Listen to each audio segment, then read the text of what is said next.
किसान साथियों, ये जो अभी बिन मौसम बारिश हुई है, इस बारिश की वजह से हमारी लहसुन की फसल में कौन सी बीमारी का अटैक हो सकता है और उसकी रोकथाम हम समय से पहले कैसे कर सकते हैं, कौन सा स्प्रे करें ताकि उसको कंट्रोल कर सकते हैं। तो ये सभी बातें जानने के लिए वीडियो को अंत तक देखिएगा। मैं शंकर ठाकुर आप सभी किसान भाइयों का आपके अपने चैनल पर एक बार फिर स्वागत करता हूं। किसान साथियों, बहुत सारे किसान भाइयों के मुझे कमेंट्स भी आ रहे थे, उनके फ़ोन भी आ रहे थे कि ये जो बारिश हुई है तो अब हम कौन सा स्प्रे करें और कौन सी बीमारी हमारी लहसुन की फसल में फैलने वाली है, तो उसको हम कैसे रोक सकते हैं। क्योंकि हर साल यही होता है किसान साथियों, जब बारिश होती है, बारिश होने के बाद में हमारी लहसुन या प्याज की जो फसल होती है उसमें 80% ख़राब हो जाती है, बीमारी का अटैक हो जाता है, झुलसा रोग आ जाता है, कहीं कहीं पत्ते जल जाते हैं, वायरस का खतरा बना रहता है। तो अब इन सभी को हम कैसे रोक सकते हैं, तो मैं बता दूं किसान साथियों, हमारे यहाँ मध्य प्रदेश के उज्जैन जिले में 26 नवंबर को बारिश हुई थी और आज 3 दिसंबर हो चुका है। और आप जैसे पीछे देख रहे हैं जो माहौल बना हुआ है, बिल्कुल अभी घमासान बना हुआ है, सूर्य कहीं से कहीं तक नज़र नहीं आ रहा है। आज 7 दिन हो चुके हैं और 7 दिनों से बिल्कुल ऐसा ही मौसम बना हुआ है और ये आगे कहाँ तक रहेगा इसका कुछ कह नहीं सकते। कब मौसम खुलेगा अभी कुछ नहीं कह सकते, मतलब 2-4 दिन तो ये खुलने वाला नहीं है किसान साथियों। लेकिन जैसे ही खुलेगा, खुलने के बाद में यूँ समझ लो कि कोहरा जो गिरता है, कोहरा 100% गिरेगा और इस कोहरे के कारण ही हमारी लहसुन की फसल में बीमारी आती है। और वो कौन कौन सी बीमारी आती हैं, 2-3 बीमारियों का खतरा बनता है किसान साथियों। एक तो जलेबी रोग आता है, उसके बाद में दूसरा झुलसा रोग आता है। जैसे कि ऊपर से पत्ते ये जो रहते हैं, ये पत्ते हैं, पत्ते ऊपर से पीले पड़ेंगे और पीले पड़ने के बाद में सूखते जाते हैं, तो ये से झुलसा रोग बोलते हैं। तो एक बीमारी ये आने वाली है और इसके बाद हमारी जो लहसुन की फसल में इसमें 80% फंगस का अटैक होने वाला है। यूँ समझ लो कि चारों तरफ से खतरा बनने की संभावना है। तो इसको हम रोक सकते हैं, हमारे हाथ में है। अगर जो हम सही स्प्रे सही समय पर करें तो इसका पूर्णतः हम इसको कंट्रोल कर सकते हैं। तो हमें कौन सा स्प्रे करना है और कब करना है, किसान साथियों सतर्क हो जाइए। जैसे ये मौसम खुलता है, हमें सारे काम छोड़कर हमें सबसे पहले स्प्रे करना है। हमें स्प्रे में कौन कौन सी चीज़ लेना है मैं आपको डिटेल में बता देता हूँ कि हमें कौन कौन सा स्प्रे, कौन कौन सी दवाइयाँ लेकर करना है। आप एक पेन और कापी लेकर नोट कर लीजिए ताकि आपको बार बार वीडियो देखने की ज़रूरत ना पड़े। तो किसान भाइयों, हमें इसमें एक कीटनाशक लेना है, क्लोरो प्लस साइफर के नाम से जो आती हैं।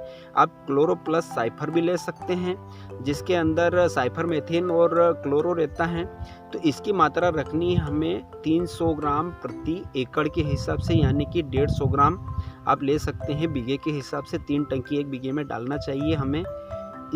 इसके अलावा आप कराटे भी ले सकते हैं, कराटा भी आप डाल सकते हैं, उसकी 200 ग्राम प्रति एकड़ के हिसाब से आपको मात्रा रखनी है, ये ले लीजिए। इसके बाद में हमें एक फंगिसाइड लेना है, क्योंकि अभी जैसे आप देख रहे हैं बारिश इतनी खतरनाक हुई थी इसमें, और अभी भी इसके अंदर इतनी नमी बनी हुई है कि हम चलते हैं तो मतलब नीचे से मिट्टी लग जाती है पाँव में। तो इतना खतरनाक पानी गिरा था, तो इसमें फंगस तो 100% आने वाला है। तो उसको रोकने के लिए हमें एक फंगिसाइड चाहिए। तो फंगिसाइड में हमें लेना है थायोफिनाइट मिथाइल, जो 70% आता है, जो कि सल्फर मिल्स का आता है कंट्रोल के नाम से, और दूसरी भी बहुत सारी कंपनियां इस दवाई को बनाती हैं। तो हमें वो लेना है, उसकी मात्रा रखनी है हमें। स्प्रे में हम लेते हैं तो 200 ग्राम प्रति बीघे के, यानी कि 300 ग्राम प्रति एकड़ के हिसाब से आपको लेना है इसको। और अगर जो आप खाद के साथ में मिलाकर छिड़काव करके पानी पिलाते हैं तो उसमें हमको 350 ग्राम प्रति एकड़ के हिसाब से इसकी मात्रा रखना पड़ेगी किसान साथियों। अब इसके बाद में हमें एक टॉनिक की आवश्यकता पड़ेगी किसान भाइयों इसके साथ में, क्योंकि टॉनिक देना बहुत ही ज़रूरी है इसकी ग्रोथ को वापस बढ़ाने के लिए। हमें आप इसमें सागरिका, जो इफको कंपनी का सागरिका आता है, हम उसके बहुत ही प्यारे रिजल्ट है किसान साथियों, और इतना महंगा भी नहीं पड़ता है। तो उसको हमें स्प्रे करना है 250 ग्राम प्रति एकड़ के हिसाब से उसकी मात्रा रखनी है।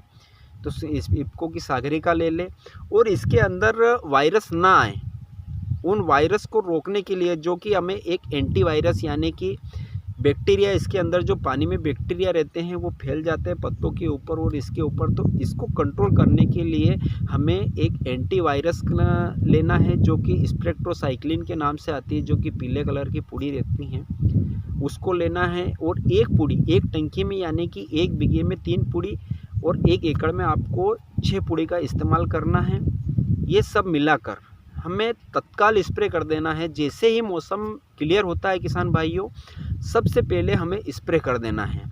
तो ये मैंने आपको स्प्रे की जो दवाइयाँ हैं ये बताई हैं। आप जैसे ही मौसम क्लियर होता है सबसे पहले सारे काम छोड़कर आपको स्प्रे करना है, तभी आपकी फसल सुरक्षित रह सकेगी। और यही स्प्रे आपको 8 दिन के बाद दोबारा रिपीट करना है, तभी आपकी फसल 100% सुरक्षित रह पाएगी। किसान साथियों, अगर जो जानकारी आपको अच्छी लगी हो तो वीडियो को लाइक कीजिए और अन्य किसान साथियों के साथ में शेयर भी अवश्य कीजिए। और अगर जो आपने अभी तक चैनल को सब्सक्राइब नहीं किया है किसान भाइयों, तो इसे सब्सक्राइब भी कर ले, क्योंकि यह बिल्कुल निःशुल्क है, इसका कोई चार्ज नहीं है। सिर्फ मेरा उद्देश्य है कि किसानों तक सही समय पर सही जानकारी पहुँचे और जो दुकानदार ने लूट मचा रखी है वो लूट बंद हो सके, हमारा किसान सक्षम बने कि वो खुद अपना डिसीजन ले सके।